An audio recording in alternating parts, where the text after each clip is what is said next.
the fact that they were like, oh yeah, he's talking about the original Netflix show without actually like asking him or like exactly digging deep into like what he actually meant with like the previous show. He was talking about before the whole revision, which, you know, he said at its best is fantastic, because that's when I instantly knew that he wasn't talking about the original series, because it's like, okay, everyone like praises that Netflix show so much, you can't just call it fantastic. It's got to be like something above that kind of thing. Yeah. I saw a lot of people on social media just like sort of being all doom and gloom, like, oh my god, guys, we're like this show's over, you know, like this guy doesn't know what he's talking about. And it's like, okay, yeah, like when we talk about the original Netflix stuff of those Marvel shows, every single one of them had 13 episodes except for Defenders.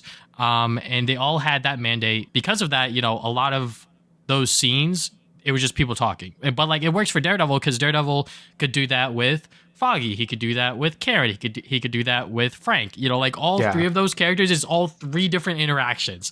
But when it comes to the other shows, which the showrunner worked on both seasons of The Punisher, as someone who watched both of those seasons, there's a lot of scenes where Punisher's just talking and like just talking about like what it means for him to be like in that Punisher role and like be that hero, quote unquote.